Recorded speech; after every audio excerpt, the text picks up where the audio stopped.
Welcome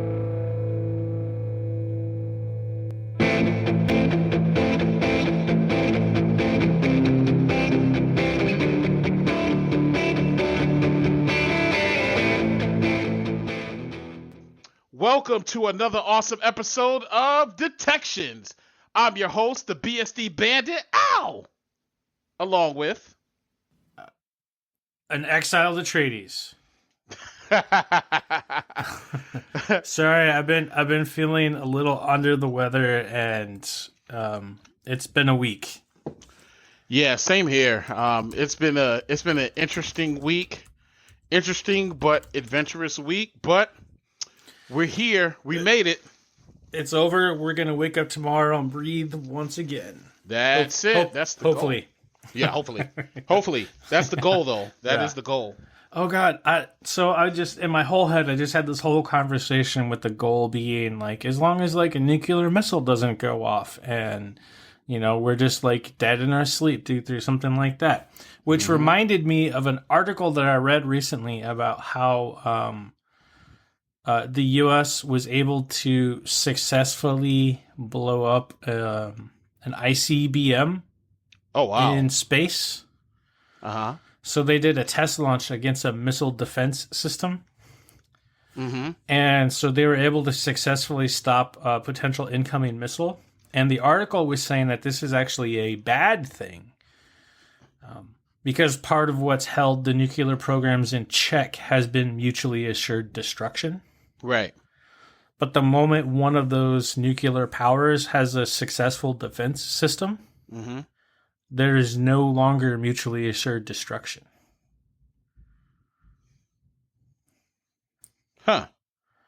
So now you have one of these nuclear superpowers that has a defense against getting wiped out in response. How are they going to act knowing that they can defend against an incoming attack? Right. It was an interesting read, and I think it's something we do need to think about in response to that. Like, is it going to, change how nuclear power, when it comes to military use, is going to be working in the world from now on? I think so. I mean, I really do. I mean, think about it. Anything, and we got to look at it from this standpoint. Anything that we thought was normal, anything of old, is just being destroyed. It's being obliterated. Obliterated. Excuse me. And we have to start thinking that way. I think a lot of times, especially during these times, we expect things to go back to the way they always have been, and that's just not the case anymore. It's not going to happen. No. Yeah. Like with COVID's here, right? We just have to learn how to adjust having, something that's deadlier than influenza now going to be on a similar yearly cycle. Right. And, I truly think, like, there's going to be new guidelines, policies put in place. It's changing schools forever. It's changing the workplace forever, which our workplace has now become our bedroom. Yeah. So, but I've got the link up here from Carnegie Endowment. There's a number of news articles on it, but we can link this one. But it's with the missile, it's interesting. Because in the news we've had the big stuff with like North Korea and Iran getting nuclear power and becoming one of the big governmental boys, girls, whatever with nuclear weaponry. Right. And how we've been pushing against it, but how are the current ones going to react knowing that America has announced that we have a successful defense system? It's a good question. I don't think they're going to be happy. Nope. And that's part of what some of these talk about is like there's a prediction, not even like as a, oh my God, they're going to have, everything's going to get broken tomorrow, but that it's going to cause another war of escalation. This time it's a defense escalation rather than an attack escalation. Right.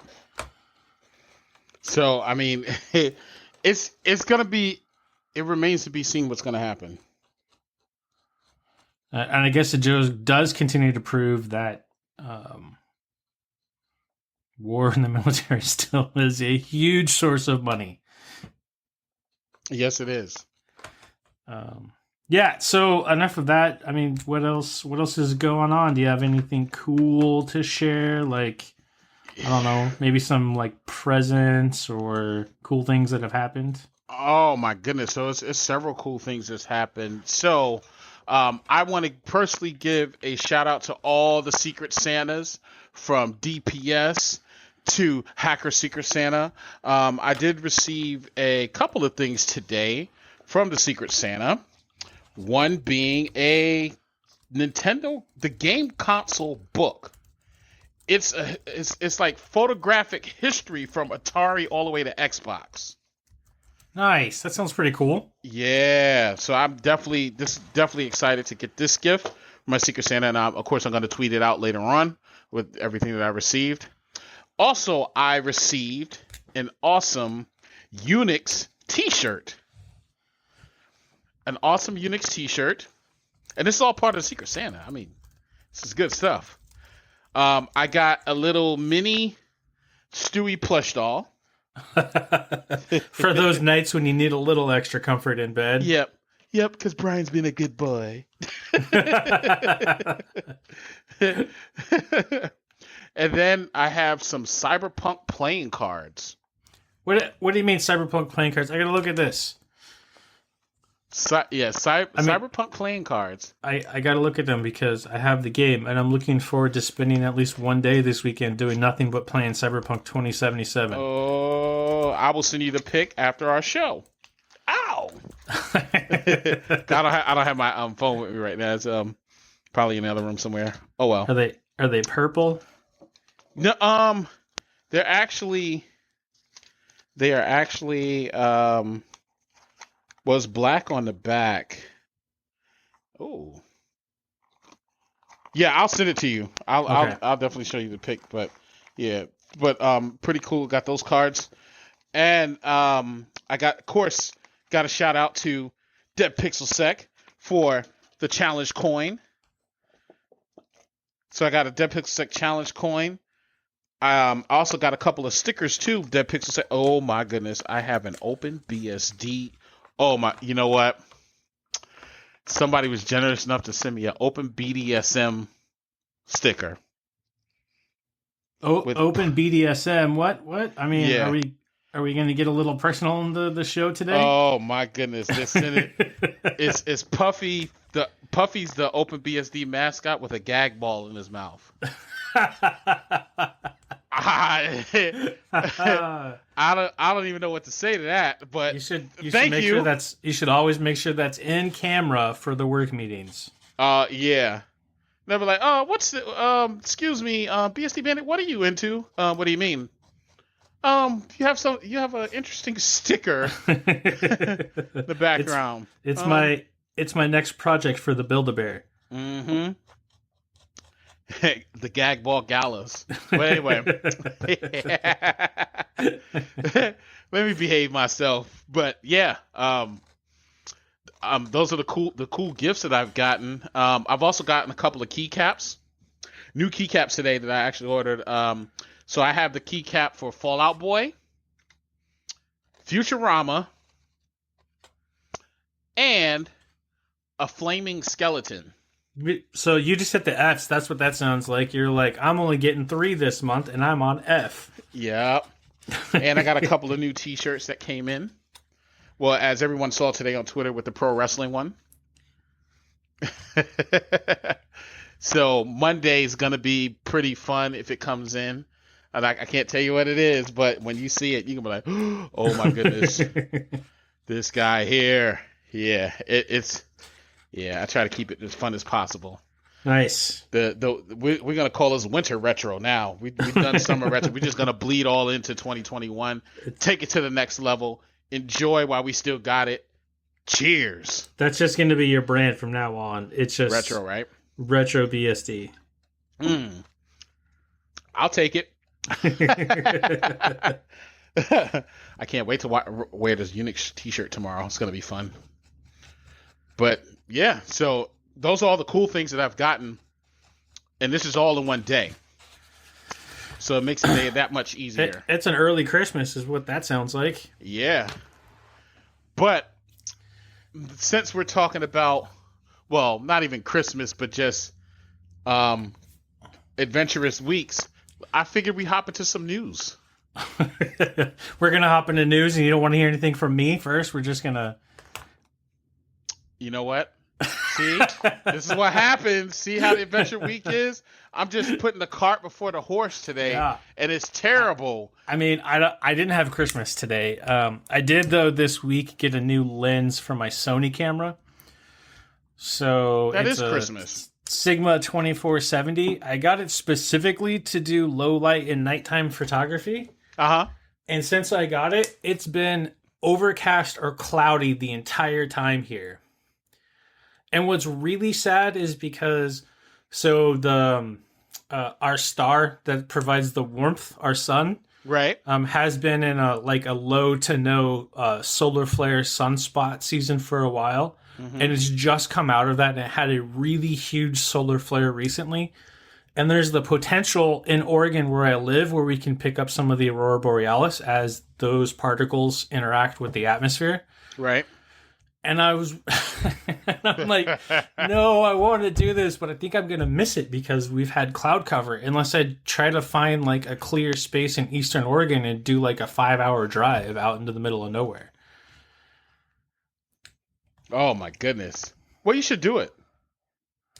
I'll see what it looks like this weekend. Maybe that'll be a nighttime trip for me to go see if I can catch some stars and maybe some green lights in the sky. And that's normally like a very rare occurrence for here because of how far off of the Arctic Circle Oregon is. Mm-hmm. So the fact that was enough of a solar flare to have that potentially happen here is pretty exciting. And of course, it would remind me of Iceland because when I took my trip in 2018, my first international trip, I got to see that with the naked eye in addition to the stuff that I caught on my camera because it was so bright and active. Oh, I can imagine. Which, I don't know if you're aware, is actually really, it means it's rare and difficult because our nighttime switches the rods and cones from using light to see color to being more gray so that we have better dark vision. Yeah. And so because it's at night, we normally don't get a chance to see it too much with the naked eye because of that switch and graying out the colors. Oh, wow. So the fact that I was able to see it with the naked eye meant that it was a pretty active night. Extremely active. If it's doing all that. You know? So that's it. Other than that, it's just been trying to keep my roommate, my cat, happy. So he's not biting me and causing all sorts of battle scars on my tattoos. Yeah. All about the battle scars. or the battle toads.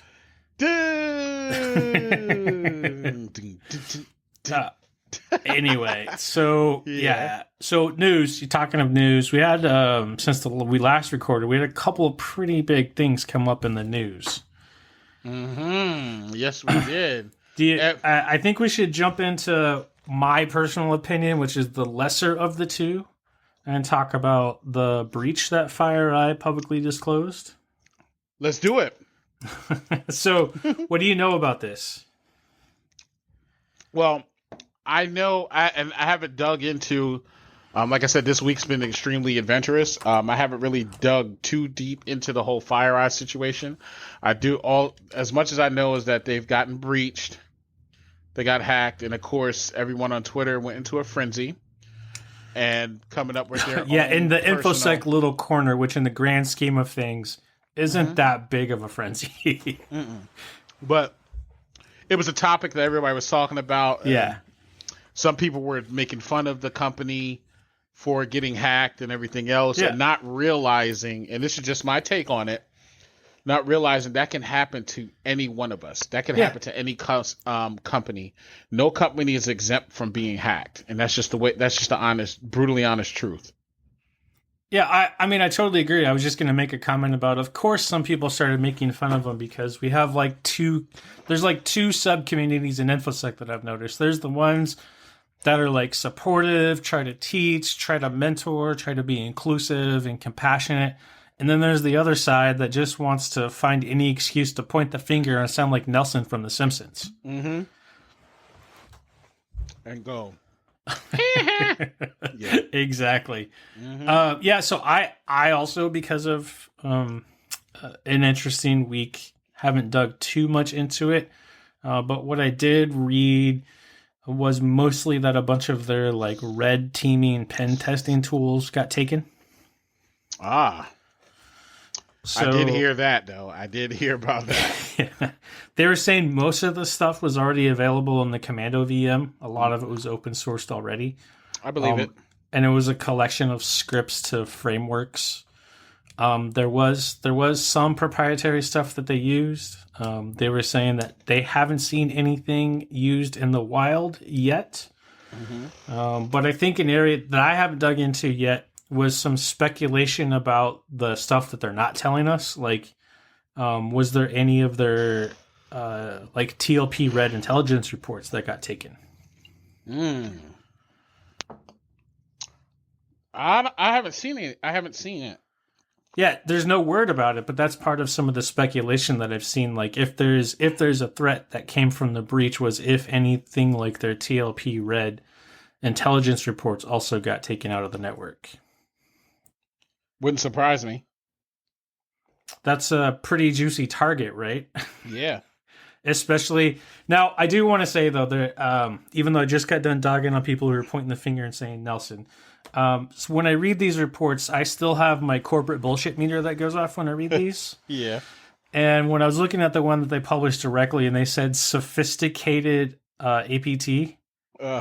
And I was like, the whole like Among Us kind of sus went through my head about sophisticated, only because of my experience through consulting and stuff like that has been that it doesn't matter the industry, large, small, medium, especially large companies, all generally operate the same, and there probably was something not quite sophisticated at the core of it. But that's pretty just much speculation based on experience. I have a feeling from your side, you've seen that most companies tend to operate the same way too. They do. Yeah. It doesn't change. And there's usually something somewhere that's not quite sophisticated that ends up being leveraged. Pretty much. It never fails. And I'm gonna preview a little bit. We're not gonna go too much into the rule set that they released because we're gonna be lazy today and use that rule set for our detection. Works for me. Works for me definitely. So the second one, the one that I think is the bigger news article because it has a much wider spread and much more societal impact. Mm-hmm. Did you see the news about the 2 antitrust lawsuits against Facebook from the federal government, which includes multiple states? I sure did. What are your thoughts on that? Well, I'm going to say, and this is just my personal thoughts, right? Like, I just think that it's not fair. And what I mean by that is this, and a lot of people are like, what do you mean it's not fair? Why should they, and this is just me thinking outside the box or in another dimension or however people want to judge it. But if Facebook has created something, and this goes for any company, if Facebook has created something that a lot of people want, and then they find another product that they want to purchase that's doing great as well, and they're helping enhance it, I don't see what the big deal is about letting them do what they do. People have a choice on what they choose to use, right? Last I checked. So that's where they're coming in with the antitrust and saying because of the predatory practices from Facebook and either forcing companies out of business or purchasing them, and these antitrust lawsuits revolve around Facebook's ownership of Instagram and WhatsApp, that they're creating an unfair monopoly and squashing competition, which is the basis of our mixed market economy model. And that's what they're going after for, is not actually that they're saying the competition isn't there. Right.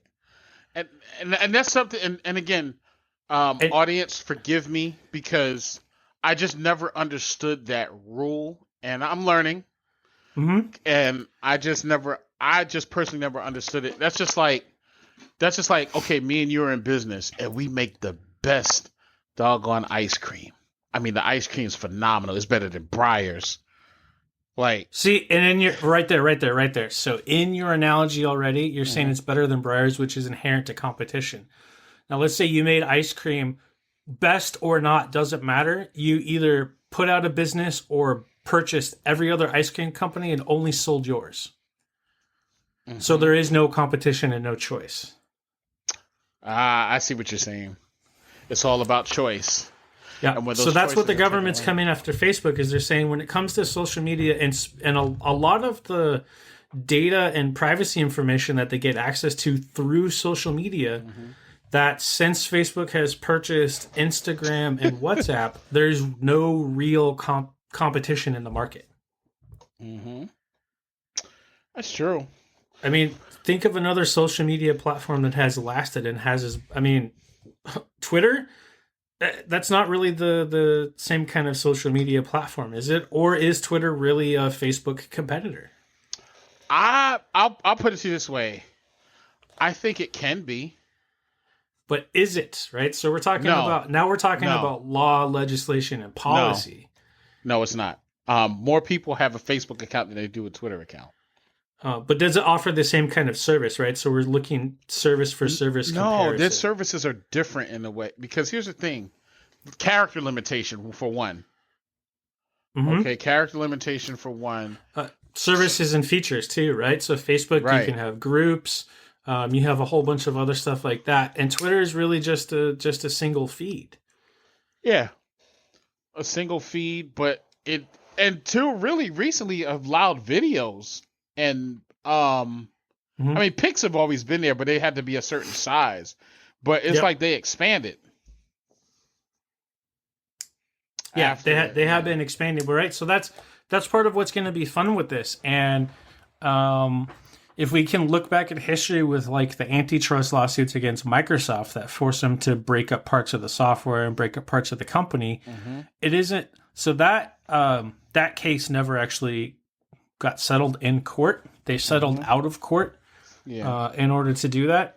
And that's part of what's going to be interesting to see how this turns out, because it isn't necessarily taking the antitrust case to court and having lawyers battle it out in court.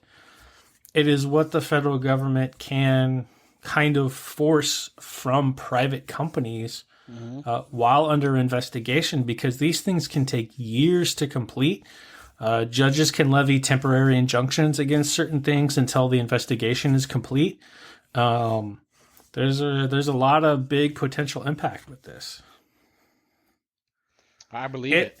And on the back of the recent clarifications to the California Consumer Protection Act, the CCPA, and how more states are looking at private data privacy when it comes to the residents of their state, like.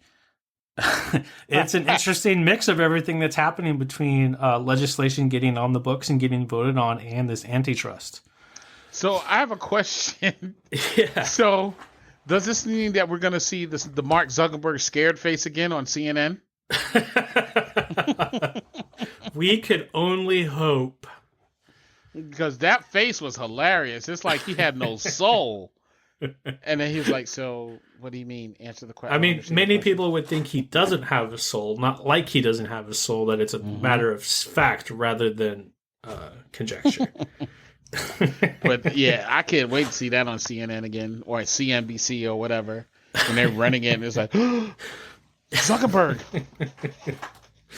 So did you have a news thing? A what? A news? Did you have a news article? Because or was it? Or did we just have the two, and I took up all of our news time?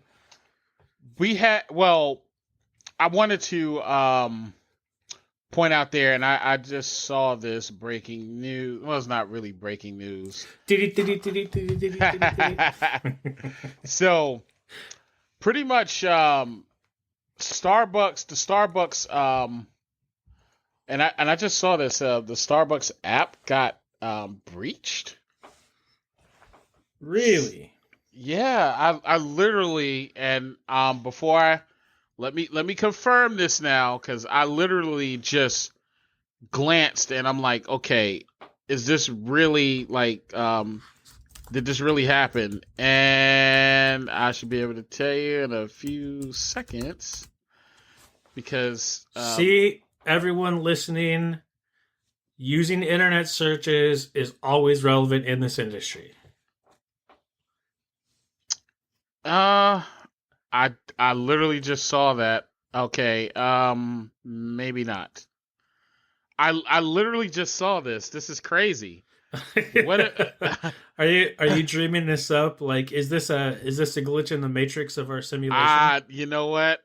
Holy God! I literally just saw this. Maybe I was looking at something. We were talking about it. We were, and now it just disappeared on me. You know what? That signs of something else, and I'm gonna leave it at that. Yeah, I am getting old. That 4-0 hit me, brother. You and me both. Like I'm like a little over 3 months away from having that tens digit flip over it. Mm-hmm. I kind of just want to stop time right now, even though we're in COVID. I'm like, I don't want to see that 4 right now. Like, well, I will say this though. But speaking of apps and mobile apps, right? I do think that it's going to be a surge in a lot of mobile apps being attacked because of everything that's going on. And a lot of people are making more usage of their phones, whether it's through Tether and Hotspot or whether it's just watching apps from their phone and syncing it to their TV through Chromecast. So I really do think that you're going to start seeing a surge in mobile apps being attacked. I do think that. While that might not be news, but it's something to actually think about. You think it's going to actually get a target over just, say, any browser? Especially considering how many mobile apps are really just a reframed web browser? I'm just going to say that it's going to be across the board. Because whatever you use in mobile, most mobile and web apps are using the same API. Mm-hmm. So if you get one, you possibly could get the other. Yeah, that's a whole topic right there, right? Like the security and how mobile devices get compromised. Yep. All right, let's see. I think so my brain's doing the thing that we were going to talk about with our topic. I just started kind of like trailing off mentally to something else entirely different. But we were going to talk about for our topic. So we were BSD and I were chatting about the topic, and I was like, you know what, we haven't done this year yet. So we started off COVID talking about working from home and gave some tips and tricks working from home. And this will be our episode where we kind of wrap it up and do like a year in review on what it's been like working from home. Mm-hmm. Do you want to do the TLDR first or last? Let's knock it out the park. Let's do it. So my TLDR is I'm tired all the time. It's not as cool as I thought it would be, and I really, really fucking miss seeing people face to face. So, my TLDR, too long didn't read. Yeah, I too long didn't read. Okay, mine would be again, I do miss interacting with folks. I miss getting the opportunity to meet new people who I haven't met yet on Twitter. I just miss family, and I miss the way, like, just, hey, if you wanted to go on a trip, you felt a little bit safer. I miss the kids going back to traditional school because their social awareness and their socializing skills are diminishing by the minute. So I do miss that part. I didn't think it was going to be like this. I thought it was going to be a situation where, something happened and then we were like, okay, remember that month when COVID was going on and then we're back to everything else. And then it extended to 2, and then it extended to 3, and it's like, now it's 6. Yeah. And now it's probably a year or 2. Who knows? And it's just like, what is the world going to look like in 2 years? So, I'm trying to remember the name of the show that I watched. I'm totally blanking the name of the show, but what had happened were this scientist, this physicist, was doing experiments with multiple dimensions and managed to make a fracture or spin up, maybe create another dimension. But what ended up happening is in this room where this experiment happened, there was an explosion, and you could walk through the room from one Earth into another Earth. And then they started experimenting with decisions because everything was happening exactly the same, because there was an exact mirror image of every person, every building. So including the physicist himself, right? So he went and found himself. They talked. And then those two people started making slightly different decisions so that they could play out the effect the different decisions were having on life. The part of the drama of the show was that there was kind of like a Cold War happening between the two realities. But something that caught my attention was one of the worlds had a viral pandemic that thought it was introduced by the other world that caused everyone to wear masks in public, give everyone space. Everyone became extra conscious about making sure surfaces were clean, hands were clean, things were, sterilized. Mm-hmm. And I finished this just before all the COVID stuff came down. And I thought that it was an interesting, or maybe it was like right at the beginning, I can't remember. But I thought it was interesting that we saw that there was like a TV show that was already theorizing what the world would look like under a constant viral pandemic like that. I'm going to have to go look it up now. Oh, my goodness. Yeah, so, but some more specifics like we were talking about with like maintaining a schedule, getting out, getting outside more often, taking a hobby that's different from work. That became hard, right? Especially after states started forcing lockdowns, and it's like, they even restricted, like some states even restricted like outside exercise time. Like unless it was specifically for exercise, they were telling people to stay home. And they just became aware, right? Like it's the same four walls.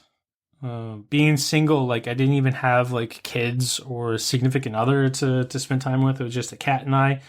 And so the struggle between, keeping up with people on social media, like through Discord and Twitter, or setting up video calls with people or talking to people became a struggle, right? Like wanting that interaction, but also being worn out from the lack of social interaction, especially as an extrovert, right? So I haven't really had a chance to fully recharge this entire year. Right. Yeah, same here,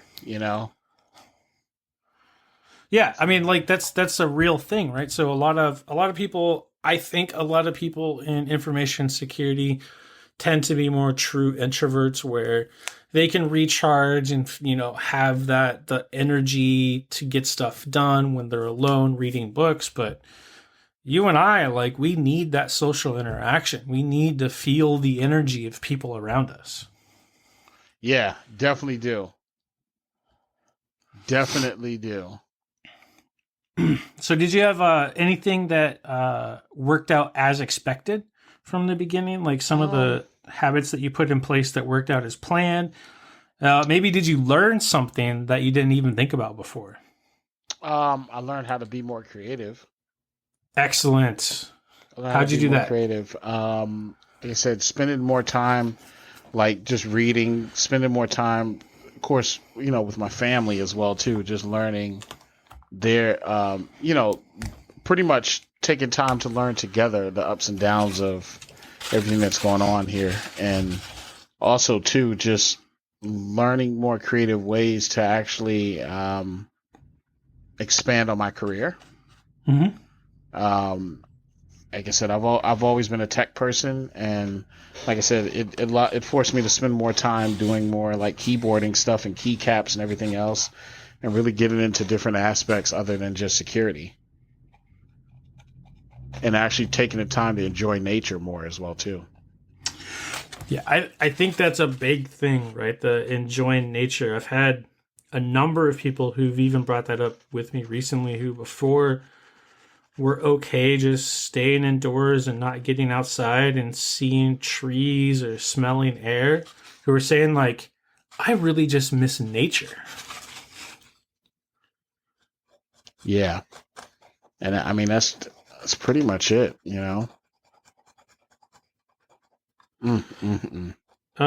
How did your, like for me, time management went through waves. Sometimes I'd be really good about it. Sometimes I'd be really, really bad about it.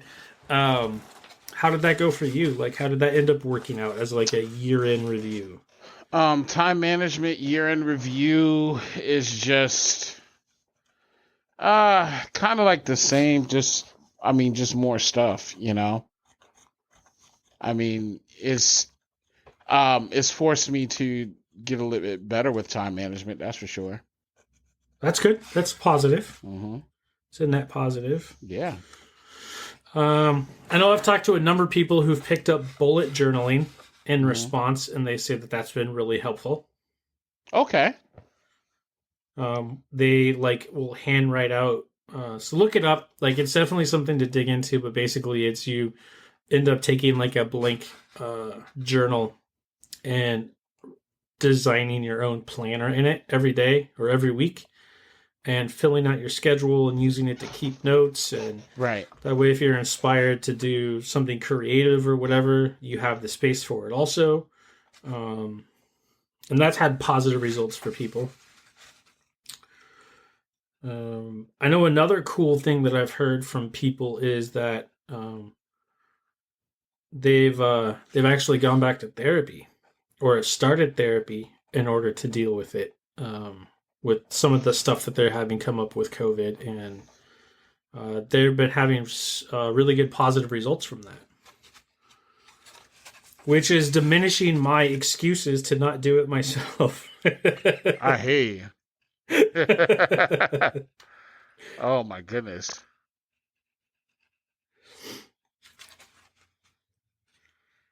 All right. Think of anything else like about how it worked out for you working from home and COVID? It's just been pretty much the same. It hasn't been different because I was working from home before COVID. Okay. Yeah. So nothing's really much changed on my end. How has it been with your community then? With more people working from home, like have you seen traffic drop at all? Has it been the same? It's dropped in the beginning, but then I really wouldn't know because, like I said, I only leave at certain periods of time, so I don't really experience the traffic like that too. Okay, so you've been shut in the entire time anyway. Pretty much, yeah.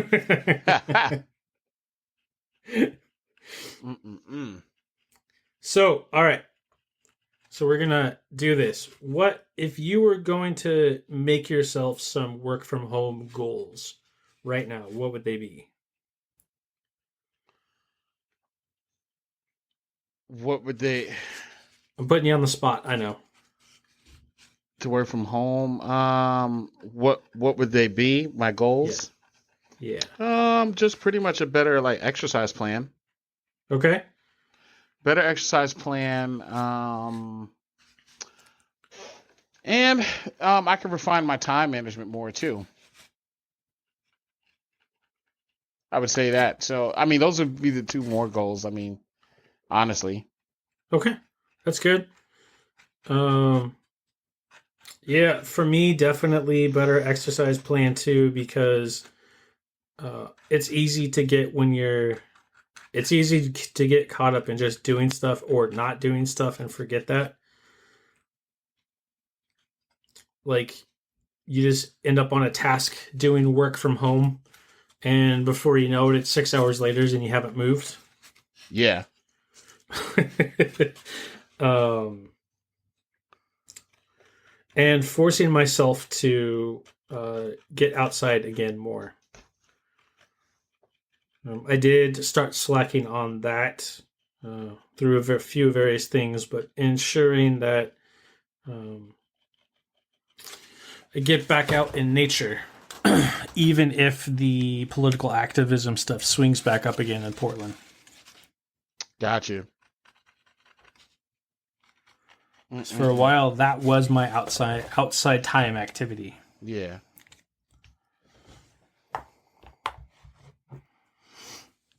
All right. Well, I guess that means we can move on to. I think we're just gonna skip the normal attack portion this week, and we'll just go into the detection because I just realized we didn't talk about that beforehand. Oh man. So I put you on the spot there. We'll only do it once per show, so we met our quota. But yeah, so we mentioned that we were going to go do a brief talk about the rule set that FireEye released from their breach. I don't know. Have you had a chance to look at it much? I've had a chance to kind of look at it a little bit, give it, look. I just kind of picked 5 or 6 to look at in some of the snort rules to try to get an idea about how they're formatting it. Gotcha.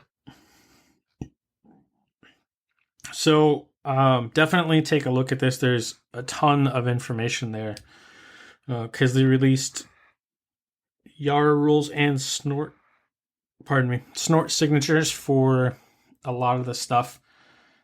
As always with that, definitely check it against your environment. Don't just blindly implement it. Right. See what's necessary. See what's, and maybe even limit it to certain areas, right? So yeah, do your baseline, do your targeted deployment, do some testing on it. I've encountered some situations where when the signatures just involve short hex strings, where there's been a high false positive ratio because ticketing tools or some custom app will have that same hex string in it. Yeah. Which will show up in the packet. You there? Uh-oh. Pardon me. I mentioned I was under the weather. Sorry, I got a cough again. But did you look over the tool set that they had said that got compromised BSD?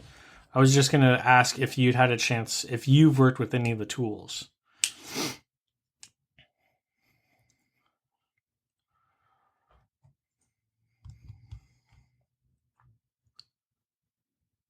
Uh-oh. Is that me or him that got lost? We'll find out. Hopefully it catches up.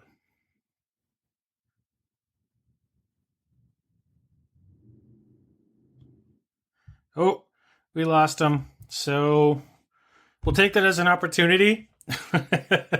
Again, COVID's always throwing us curveballs. So we appreciate your willingness to stick with it. Hope there was some valuable information in this. Feel free to respond with any tips or tricks or goals yourself for working from home in the coming future. So we appreciate your time again.